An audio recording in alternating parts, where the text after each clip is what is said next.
छत्रपती शिवराय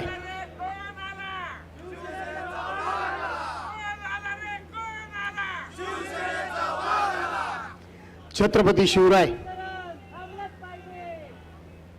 छत्रपती शिवराय हिंदू हृदय सम्राट शिवसेना प्रमुख माननीय बाळासाहेब ठाकरे, आपल्या राज्यघटनेचे शिल्पकार भारतरत्न डॉक्टर बाबासाहेब आंबेडकर स्वर्गीय मासाहेब यांना अभिवादन करतो।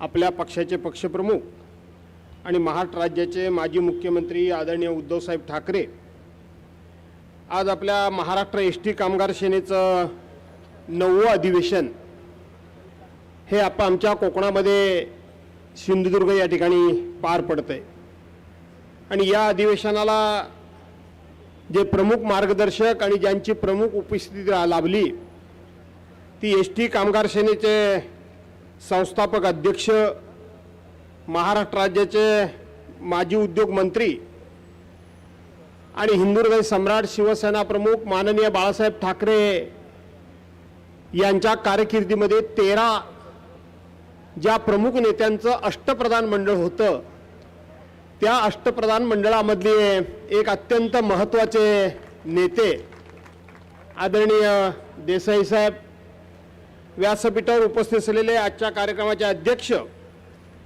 माजी मंत्री आणि विद्यमान खासदार महाराष्ट्र एसटी कामगार सेनेचे अध्यक्ष श्रीयुत अरविंदजी सावंत, माझे ज्येष्ठ सहकारी आणि ज्यांनी विधान परिषदेमध्ये विद्यमान सरकारच्या विरोधात एकाएकी एका आत्मविश्वासानं लढा पुकारलाय आणि दिवसागणिक ते यशस्वी होत आहेत ते सन्माननीय अनिलजी परब, आपल्या सर्वांची परवानगी घेऊन या ठिकाणून गेलेले आमदार महेशजी सावंत, माझे एक अतिशय तडफदार आणि निष्ठावंत असे सहकारी माजी आमदार जिल्हा प्रमुख वैभव नाईक, माजी आमदार परशुराम उपरकर, शिवसेना उपनेत्या जान्हवीताई सावंत, जिल्हा प्रमुख बाबूराव धुरी, कामगार संघटनेचे सरचिटणीस सन्मान्य हिरेनजी रेडकर, प्रवीण धुरंदर, अनुपजी नाईक, भगवानजी धुरी, माझ्याबरोबर आलेले माझे चिपळूण तालुक्याचे माजी सभापती संतोष चव्हाण, व्यासपीठावर उपस्थित असलेली सर्वच मान्यवर मंडळी आणि महाराष्ट्राच्या कानाकोपऱ्यातून आलेल्या एसटी कामगार बांधवांनो, भगिनीनो आणि पत्रकार मित्रांनो, खरं तर मगाशी आपण इथं माझ्या पूर्वीच्या सगळ्या वक्त्यांच्याकडून असेल किंवा या ठिकाणी आपल्या या एसटी कामगार सेनेची स्थापना आणि तिची झालेली वाटचाल आणि एसटी कामगार सेनेच्या माध्यमातून आपणा सर्व कामगारांना मिळालेला न्याय या संदर्भातली एक फिल्म आपण सर्वांनी पाहिली आणि ती फिल्म पाहिल्यानंतर काही जुन्या गोष्टी या ठिकाणी आठवल्या। हिंदू हृदय सम्राट शिवसेना प्रमुख माननीय बाळासाहेब ठाकरे यांनी 19 जून 1966 साली शिवसेनेला जन्म दिला आणि शिवसेनेला जन्म दिल्यानंतर केवळ ती एक संघटना म्हणून आपल्या सर्वांच्या समोर न आणता ती संघटना सर्वांगानं सर्व सुंदर कशी होईल, सर्वव्यापी कशी होईल, सर्व समावेशक कशी होईल आणि या संघटनेच्या माध्यमातून सर्वांना न्याय कसा देता येईल याचा विचार करून बाळासाहेबांनी अनेक चांगले निर्णय घेतले। आज आपल्याला कदाचित त्याची तीव्रता किंवा आवश्यकता कमी जाणवत असेल, परंतु मुंबईमध्ये बँकेसारखं व्यवस्थापन असेल, आज अरविंदजी सावंत MTNLचे त्या ठिकाणी अध्यक्ष आहेत, ती आस्थापना असेल, मुंबईमधली सगळी पंचतारांकित हॉटेल असतील किंवा वेगवेगळ्या प्रकारच्या उद्योग व्यवस्थापनाच्या संस्था असतील, या सगळ्यामध्ये महाराष्ट्रातल्या मराठी तरुणांना न्याय मिळाला पाहिजे याकरता म्हणून शिवसेनेची एक बुलंद अशी तोफ होती। शिवसेनेचे कमांडर म्हणून ज्यांचा उल्लेख केला जायचा ते शिवसेनेचे ज्येष्ठ नेते आदरणीय कैलासवासी दत्ताजी साळवी यांच्या अध्यक्षतेखाली शिवसेना प्रमुखांनी भारतीय कामगार सेनेची स्थापना केली। आज भारतीय कामगार सेनेच्या स्थापनेमुळे कुठल्याही पंचतारांकित हॉटेलमध्ये जा, कुठल्याही हॉस्पिटलमध्ये जा, कुठेही एखाद्या ठिकाणी जा, तुम्हाला तिथे मराठी माणसं काम करताना भेटतात। ही मेहरबानी हिंदू हृदय सम्राट शिवसेना प्रमुख मान्य बाळासाहेब ठाकरेंच्या विचारांची आणि निर्णयाची आहे। दुसरे आपण जर बघितलं तर कैलासवासी शिवसेनेचे दुसरे नेते सुधीर भाऊ जोशी यांच्या नेतृत्वाखाली स्थानिक लोकाधिकार समितीची स्थापना शिवसेना प्रमुखांनी करून घेतली। स्थानिक लोकाधिकार समिती एक शिवसेनेचा थिंक टँक, एक विचारांची उत्तम अशा प्रकारची एक फौज, अतिशय चांगल्या प्रकारचं मार्गदर्शन। महाराष्ट्रामध्ये कुठल्याही प्रकारची कुठलीही नोकर भरती असू द्या, ती ज्या ठिकाणी जिथे सुशिक्षित लोकांची आवश्यकता असायची, बँकेसारख्या ठिकाणी अनुभवी लोकांची, अभ्यास केलेल्या लोकांची परीक्षा पास होण्याकरता म्हणून त्यांना जे मार्गदर्शन आवश्यक होतं, इतकंच कशाला आज जे काही महाराष्ट्रातून IAS अधिकारी, IPS अधिकारी, IFS अधिकारी जातात, त्या सगळ्यांना शिवसेना भवनामध्ये मार्गदर्शन करण्याची आणि ती घडवण्याची, पिढी घडवण्याचं काम जर कोणी केलं असेल तर ते स्थानिक लोकाधिकार समितीने केलं, हेही आपल्या मराठी माणसाला विसरून चालणार नाही। आणि तिसरी अशा अनेक संघटना झाल्या, पण त्याचबरोबर तिसरी जी संघटना शिवसेना प्रमुखांनी स्थापन केली की ज्या संघटनेचं आजचं 9वं अधिवेशन तुमच्या सर्वांच्या उपस्थितीमध्ये पार पडते। मराठी माणसाची खरं पाहिलं तर त्या एसटी मध्ये 99.99% मराठी माणसंच होती। आज त्याचं प्रमाण थोडंफार काही टक्क्याने कमी झालं असेल, पण ही माझी मराठी माणसं आहेत। ही मराठी माणसाच्या हातातच हे सगळा कारभार राहिला पाहिजे। एसटी महामंडळ हे मराठी माणसाच्याच ताब्यात राहिलं पाहिजे। याच्याकरता म्हणून 1989 साली शिवसेना प्रमुखांनी जी संघटना स्थापन केली ती एसटी कामगार सेनेचे अध्यक्ष आदरणीय देसाई साहेबांना केलं आणि त्यांच्या ताब्यामध्ये हे काम दिलं। देसाई साहेबांच्या नेतृत्वाखाली मी अनेक वर्ष काम केलं। ते आमच्या रत्नागिरी जिल्ह्याचे संपर्क प्रमुख होते। माझी राजकीय कारकीर्द बरीचशी ही त्यांच्या मार्गदर्शनानुसार, त्यांच्या नेतृत्वाखालीच त्या ठिकाणी घडली। खरं तर प्रसिद्धी परामुख असा शब्द हा जर खऱ्या अर्थानं कोणाला लागू पडत असेल तर तो देसाई साहेबांना पडतो। प्रत्येक काम हे नीटनेटकं करायचं, अतिशय नियोजनबद्ध करायचं, भविष्याचा वेध घेऊन त्याची आखणी करायची आणि भविष्यामध्ये आपल्या लोकांना ह्याचा कशा पद्धतीनं कायमस्वरूपी टिकाऊ असा फायदा होईल याचा विचार करून अतिशय नीटनेटकं नियोजन जर करण्यामध्ये संघटनेच्या शिबिरामध्ये, संघटनेच्या मार्गदर्शन शिबिरांमध्ये जर सगळ्यात जास्त पुढाकार कोणाचा असायचा तर तो आदरणीय देसाई साहेबांचा असायचा आणि त्यांच्या हातामध्ये एसटी कामगार सेना तुम्हाला दिली। शिवसेनेचं एक ब्रीद होतं। काय होतं शिवसेनेचं ब्रीद? की जे मगाच्या फिल्ममध्ये तुम्ही त्याचा उल्लेख केलात की कामगार कंपनी जगली पाहिजे, आस्थापना जगली पाहिजे। आस्थापना जगली तर कामगार जगेल, आस्थापना जगली तर कामगार जगेल। शिवसेना प्रमुखांनी हा मंत्र दिला। ज्या काळामध्ये 1982 साली मुंबईमध्ये गिरण्यांचा संप झाला त्यावेळेला सुद्धा शिवसेना प्रमुख घसा फोडून सांगत होते की चुका करू नका, संप पुकारू नका, बोलणी चालू ठेवा, मागण्या मागत राहा, परंतु जर संप केलात आणि मुंबईच्या गिरण्या बंद पडल्या तर सगळ्यात मोठं नुकसान होईल ते महाराष्ट्रातील माणसाचं नुकसान। पण त्यावेळेला शिवसेना प्रमुखांचं कुणी ऐकलं नाही आणि मग 1982 साली गिरण्या आणि मग मराठी माणसाच्या हितावर, मराठी माणसाच्या भवितव्यावर, मराठी माणसाच्या भविष्यावर कशी कुऱ्हाड पडली हे तुम्ही बघितलं, हे तुम्ही बघितलं। आणि म्हणून पहिल्या दिवसापासून शिवसेना प्रमुख सांगतायत की शेवटी आपली रोजीरोटी टिकली पाहिजे, आपली भाकरी टिकली पाहिजे, आपण प्रत्येक गोष्ट ही मिळवण्याकरता संघर्ष केला पाहिजे। पण तो संघर्ष करत असताना त्याच्यामधून ज्यांच्याजवळ संघर्ष करायचा आहे ती संघर्ष करणारी व्यवस्था मात्र उद्ध्वस्त करून चालणार नाही, अशा प्रकारचा विचार शिवसेना प्रमुखांनी मांडला। ज्याचा उल्लेख मगाशीच माझे मित्र अनिल भाऊ देशमुख, अनिल भाऊ परब वगैरे यांनी केला। 2019 साली या महाराष्ट्रामध्ये उद्धव बाळासाहेब ठाकरेंचं सरकार आलं, असंच तुमची माती तुमची म्हणजे तुम्ही पर्सनल घेऊ नका, परंतु एसटी कामगारांची माती अशीच ऐन कोरोनाच्या संकटामध्ये भडकवली गेली, संपावर पाठवलं गेलं, मोर्चे काढले गेले. इतकंच काय तर या देशाचे या राज्याचे एक ज्येष्ठ नेते आदरणीय पवार साहेब त्यांच्या घरांवर सुद्धा त्या ठिकाणी काट्या लाट्या दगड धोंडे फेकण्यात आले. काट्या लाट्या दगड धोंडे फेकण्यात आले.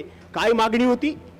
मागणी हीच होती की आमचं एसटी महामंडळ याचं सरकारीकरण करा.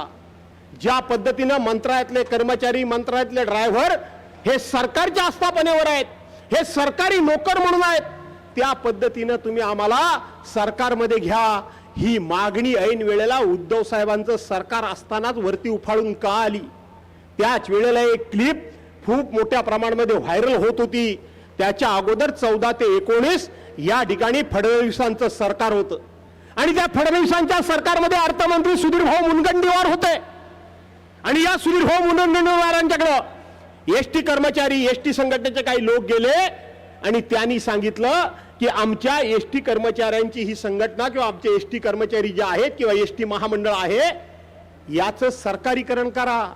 सुधीर भाऊ अर्थमंत्री म्हणून ठामपणे सांगतायत की तुमचं सरकारीकरण कधीच होणार नाही, आजही होणार नाही आणि भविष्यात पण होणार नाही. पण तेच त्यांचं सरकार गेल्याबरोबर तीच मंडळी त्यांच्या पक्षाची मंडळी मात्र तुमच्या डोक्यामध्ये अशा पद्धतीचा राग भरवून गेले की आताच्या आता आमचं सरकारीकरण करा. न पेक्षा तुम्ही पुढची पावलं उचललीत.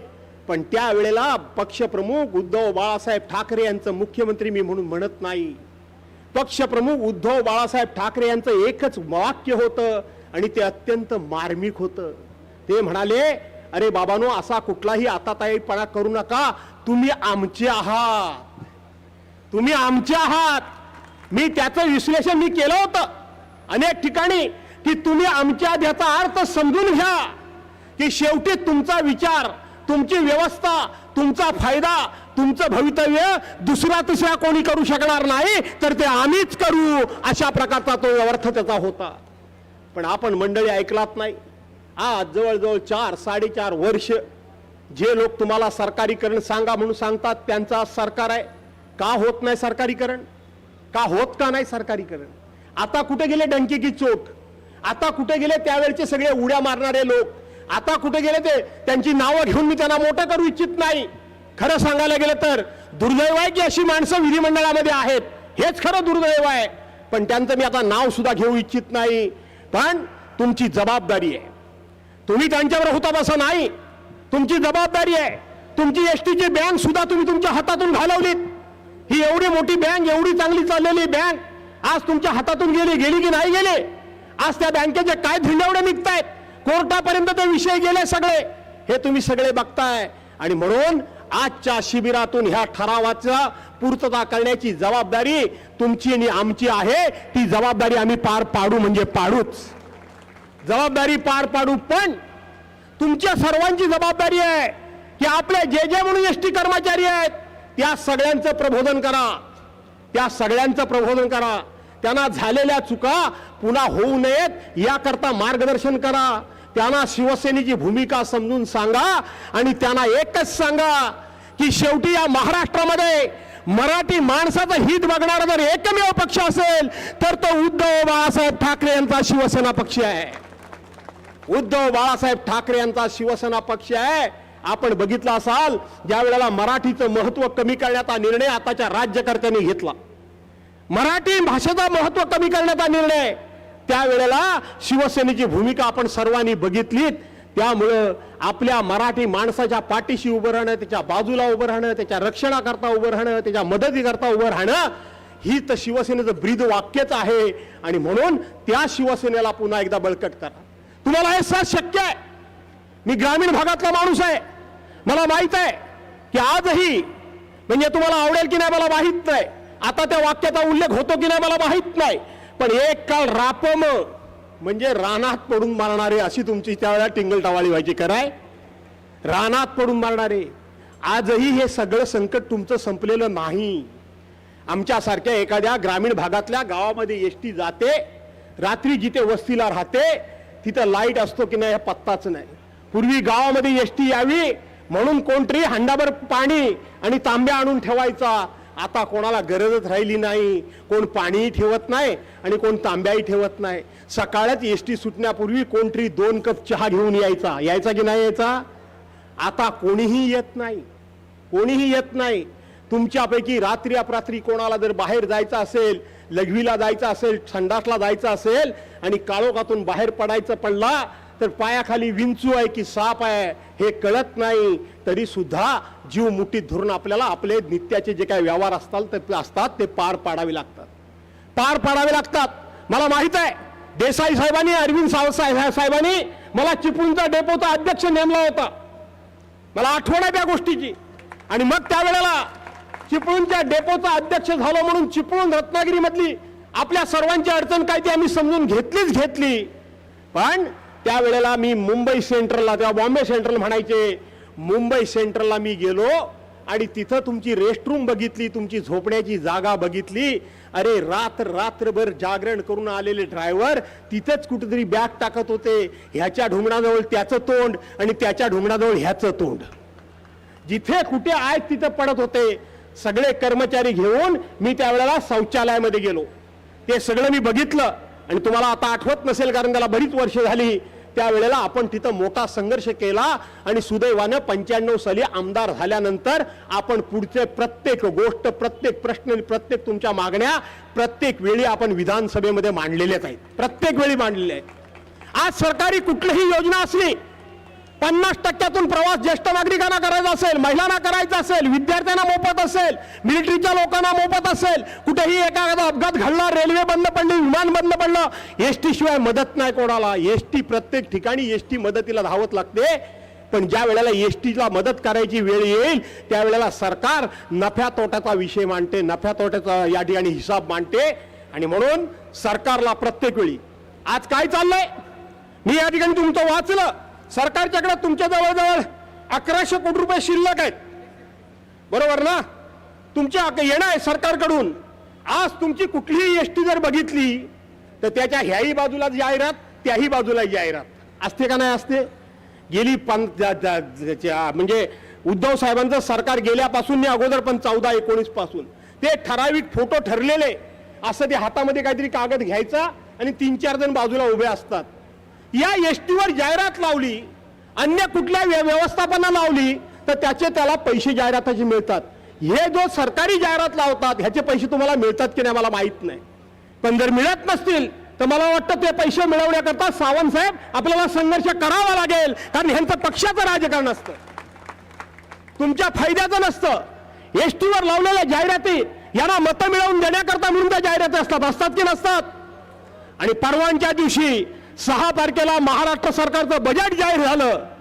एका बाजूला तुम्हाला पैसे द्यायचे नाहीत आणि दुसऱ्या बाजूला ह्यांचे हे किळसवाने फोटो समोर आल्यानंतर ओकारी येते. खरं सांगायला गेलं तर बघू नये मी, कारण तोंडावर सांगतो खरं सांगायला गेलं तर पक्के लबाड खोटारडे, एक नंबर खोटारडे. मी तुम्हाला सांगतो, तुम्हाला जो वाटत असेल की चांगलं गोड गोड बोलतात, सगळं खोटं. त्या बजेटच्या पुस्तकामध्ये 867 कोटी रुपये यांनी नुसत्या त्या फोटोच्या जाहिरातीवर राज्य सरकारच्या तिजोरीतून घेतलेले आहेत. राज्य सरकारच्या तिजोरीतून. याच्या पूर्वी काही सरकार नव्हती का? ती सरकार होती. मग राज्य सरकारच्या तिजोरीतून जर एवढे पैसे घेता तर आमच्या एसटी कर्मचाऱ्यांचे पैसे देणं का थकवता याचा विचार आपण केला पाहिजे. आपल्याला इथं लिहिलेलं आहे की 6 दिवसामध्ये 48 तासाची ड्युटी तुम्हाला नियमानं दिली पाहिजे, बरोबर आहे ना. पण ते आता 70-80 तास तुम्हाला ड्युटी होते असं या अहवालामध्ये तुमच्या म्हटलेलं आहे. अरे असताच कामा नये. काय त्या कोणत्या अवस्थेमध्ये गाड्या असतात, काय त्या गाड्यांची परिस्थिती असते. मी स्वतः आज जवळजवळ 1974 पासून ट्रान्सपोर्ट व्यवसाय आज तागायत करतोय. ट्रान्सपोर्ट व्यवसाय मी इतक्या वर्षात सोडलेला नाही. आम्ही आमच्या गाड्या इतक्या चांगल्या ठेवतो, एक ड्रायव्हर दुसऱ्या ड्रायव्हरला हात सुद्धा आम्ही लावून देत नाही. मी तर माझी स्वतःची गाडी माझ्या पोरांना पण हात लावून देत नाही. तुमच्या तर दर 4-7 तासाला ड्रायव्हर बदलतो की नाही बदलतो. जो तो आपापल्या परीने चालवायचा प्रयत्न करतो. त्याचा मेंटेनन्स कसं होतं, कधी होतं मला माहीत नाही. आणि अशा गाड्यांवर 70-80 तास 80 तास ड्युटी करणं, याच्यामध्ये फक्त आणि फक्त तुमचं नुकसान नाही, तर इथं या एसटी मधून प्रवास करणाऱ्या लोकांच्या जीविताला त्या ठिकाणी कधी धोका होऊ शकतो. कारण शेवटी माणूस आहे, तो थकतो, दमतो, सगळं काय होतं. आणि म्हणून आपण निश्चितपणे हा तुमचे प्रवास, आपले ड्रायव्हिंग करायचे जे तास आहेत ते कमी करण्याचा आपण नक्की प्रयत्न या ठिकाणी करू. अशा प्रकारचा मी आपल्याला या ठिकाणी शब्द देतो. आमचे परब साहेबांनी सगळं सांगितलेलं आहे. ते मंत्रीच होते आपल्या खात्याचे, त्यामुळे ते वरती जरी असले तरी आम्ही मांडताना विषय दोघे एकत्रच मांडू, चिंता करायचं कारण नाही. पण आमचा मित्र वैभव मगापासून सारखा म्हणाला, कोकणात आला, कोकणाचं निसर्ग सौंदर्य बघा. आता हे सीझन कुठला आहे रे भावानो? अरे हे सीझन कुठलं आहे? उन्हाळा नव्हे, सीझन कसला आहे? तुम्हाला कोकणातल्या आंब्याची पण माहिती नाही वाटतं, आंबा आहे तो. खरं तर आंब्याची हा सीझन आहे. पण तुम्हाला मी एवढंच सांगतो, तुम्ही आता कुठलंही झाड बघा, गेल्या 15-20 वर्षामध्ये जेवढा मोहर आला नव्हता तेवढा कोकणातल्या ह्या फळबागांना मोहर आला होता. आंब्याला, हापूस आंब्याला, रायवळ आंब्याला, त्या ठिकाणी काजूला. पण आज कुठल्याही झाडावर तुम्हाला 5% सुद्धा फळं दिसणार नाहीत. 5% सुद्धा फळं दिसणार नाहीत. अशा ह्या कोकणामध्ये तुम्ही आलेले आहात. चांदा ते बांधा नेहमीच आम्ही उल्लेख करतो, पण आज प्रत्यक्षपणे चांदा ते बांधा तुमचं एकत्रितपणे दर्शन आम्हाला अरविंद सावंत साहेबांमुळे घडतंय. आम्ही स्वतःला भाग्यवान देखील समजतो. अख्ख्या महाराष्ट्रामध्ये तर मी कुठला जिल्हा शिल्लक राहिलेला नाही. मी फिरत होतो. सगळं काही घेऊन जा, पण इथल्या महाराष्ट्रातली संस्कृती देखील तुमच्या भागात घेऊन जा. इथल्या महाराष्ट्राचा वैचारिक वारसा देखील तुम्ही घेऊन जा. इथल्या कोकणातला त्या ठिकाणी एकंदरीत जीवन पद्धती जगण्याची कशी आहे त्याचाही विचार करून जा. मी तुम्हाला प्रार्थना करतो, विनंती करतो. कोकणावर अनेक प्रकारची संकट येतात. हे आमचं पीक आहे. 15, 20, 25 वर्ष मेहनत केल्यानंतर कधीतरी हे पीक येतं. हे सगळ्यांच्याकडे पण नसतं, पण तेही हातातून गेलं. पण आज तुम्ही कुठेही गेलात तरी कोणीही तुम्हाला कुठल्याही प्रकारचा अविचार करताना दिसणार नाही. तुम्ही गैरसमज करून घेऊ नका. मी तुम्हाला कोणालाही टिंगलटवाळी करतोय, कुठल्याही दोषावर बोट ठेवतोय नाही. तर माझ्या कोकणामध्ये तुमच्या कुठल्या भागामध्ये काय ते मला चांगलं माहिती आहे. जर लग्न पोरीचं करायचं म्हटलं तर शिपाई असेल तर हुंड्याचा रेट किती, क्लार्क असेल तर हुंड्याचा रेट किती, साहेब असेल तर हुंड्याचा रेट किती. खरं आहे का खोटं आहे? खरं आहे ना. माझ्या कोकणामध्ये जर लग्न करायचं असेल तर दोन्ही कुटुंब एकत्र बसतात आणि लग्नाला खर्च किती येणार आहे? 10 लाख रुपये येणार आहे. 10 लाख रुपये येणार आहे. तुम्ही किती खर्च करणार, आम्ही किती खर्च करणार, हा विषय मांडला जातो. निम्मा निम्मा दोघांनी करू. दागदागिने किती घालणार कोणच कोणाला विचारत नाही. दागदागिने कोणच कोणाला विचारत नाही. ते घातलेत तर तुमच्या मुलीवर राहतील, घातलेत तर तुमच्या सुनेवर राहतील. घाला नाही तर घालू नका. आमच्याकडे मोठा साहेब जर असेल तर समाजामध्ये बसलेली 4 माणसं असं म्हणतात, अरे कशाला ते 5 लाख रुपये घेतोयस? तुमच्याकडे मोठा साहेब असेल तर हुंड्याचा रेट वाढतो. त्या बापानं जमीन विकायची आणि पोरीचं लग्न करायचं, ह्याला हुंडा द्यायचा. आमच्याकडे म्हणतात एवढे जर कसं तुला मिळत आहेत तर कशाला त्या पोरीकडनं 5 लाख रुपये घेतोस? 1 रुपया सुद्धा घेऊ नको. मुलाकडची माणसं म्हणतात 1 रुपया पण आणू नका, फक्त पिवळं पातळ नेसवा आणि हा पोरगी उभी करा. आमच्याकडे मुलगा झाला, मुलगी झाली, घरामध्ये आनंद तेवढाच. मुलगी झाली म्हणून नाराजी नाही. त्या बाईला, त्या सुनेला दोष देणं आमच्याकडे नाही. मुलगा झाला म्हणून मोठा जल्लोष करणं पण नाही. मुलगी हो दे नाही तर मुलगा हो दे, मुलगी असू दे नाही तर सून असू दे, बायको असू दे नाहीतर तिची आणखीन कोण नातेवाईक असू दे, आम्हाला सगळे सारखे. मुलगी, मुलगा, पुरुष, बाई हा आमच्याकडे भेदभाव नाही. हुंडाबळी नाही. आमच्याकडे स्त्री भ्रूण हत्या नाही. तिच्या पोटामध्ये कोणता गर्भ वाढतोय त्याच्या चाचण्या करा आणि ती मुलगी असेल तर तिची विल्हेवाट लावा. हा असा निर्घुण विचार आमच्या भागामध्ये कोणी करत सुद्धा नाही. कोणी करत सुद्धा नाही. आणि म्हणून आम्ही तुम्हाला आंबे देऊ शकणार नाही, पण आम्ही तुम्हाला विचार मात्र नक्की देऊ. आमच्याकडं कोणी बँकेचं कर्ज काढत नाही. आमच्याकडे कोणी बँकेचं कर्ज काढत नाही. सरकार माफ करणार आहे म्हणून कर्ज काढणं आमच्याकडे नाही. तो माफ करू नये तर मरू दे तिकडे सरकार. आम्हाला कर्जच काढायचं नाही. आम्हाला सरकारी देणं एकही पैसा आम्ही ठेवायला तयार नाही. पाणीपट्टी असेल, घरपट्टी असेल, लाईट बिल असेल, माझ्यासारखा राजकारणातला माणूस आहे त्याला कधीतरी हुक टाकला म्हणून साहेबांनी पकडलं म्हणून त्याला सोडवायला जा, हा त्रास आम्हाला नाही मित्रांनो. आम्हाला मित्रांनो नाही. आणि म्हणून अंथरूण बघून पाय कसे पसरायचे आणि त्याच्यातच आपला नीटनेटका संसार कसा चालवून त्या ठिकाणी समाधान मानायचं, हे माझ्या कोकणाचं वैशिष्ट्य आहे, लक्षात ठेवा. आज सरकार, ज्या सरकारच्या डोक्यावर आता 11 लाख आणि 2,000 कोटी रुपये कर्ज आहे, प्रत्येक माणसाच्या डोक्यावर 1 लाख रुपये कर्ज सरकारने करून ठेवलंय. आणखीन आपण कशाला करायचं? त्यापेक्षा अंथरूण बघून पाय पसरणं ही कोकणाची संस्कृती आहे. कोकण हा उत्सवप्रिय आहे. अनेक गोष्टी मी तुम्हाला या ठिकाणी सांगितल्या असत्या, परंतु आपल्याला वेळ पण बराच झालाय आणि तुम्हाला पण भूक लागलेली नाहीये आणि आता आंबे मिळणार नाही मी सांगितलं नसल्यामुळे तुम्ही नाराज झालेले नाही आहात, बरोबर आहे ना? आणि म्हणून तुम्हा सर्वांना मनापासून धन्यवाद देतो. आणि सावंत साहेब आणि देसाई साहेबांचे सुद्धा आपल्याला विचार ऐकायचे आहेत. म्हणून आपल्याला विनंती करतो की शेवटी या महाराष्ट्राला वाचवायचं असेल तर एकच एक विचार तो वाचवू शकतो, तो म्हणजे हिंदू हृदय सम्राट शिवसेना प्रमुख मान्य बाळासाहेब ठाकरे यांचा. न पेक्षा या महाराष्ट्राचं खूप मोठं नुकसान या राज्यकर्त्यांनी केलेलं आहे. हा महाराष्ट्र आता गुजरातच्या पायी त्यांनी जवळ नेऊन ठेवलेला आहे. तो महाराष्ट्र त्यांच्या पायी ठेवायचा का? नाही ना? मग तुम्ही चालता बोलता प्रचारकात जाल तिथं सारखं, जाल तिथं उद्धव साहेब करा, जाल तिथं जय महाराष्ट्र करा, जाल तिथं देसाई साहेब करा, आणि जाल तिथं अरविंद साहेब करा, आणि जाल तिथं आमचे हे कुठे गेले, हा हिरेन रेडकर करा, आणि जय महाराष्ट्र करून या महाराष्ट्राचा, या शिवसेनेचा आवाज बुलंद करा. आणि तो तुम्हीच करू शकता. विश्वास बाळगतो. मी आपल्या सर्वांची रजा घेतो. जय हिंद, जय महाराष्ट्र.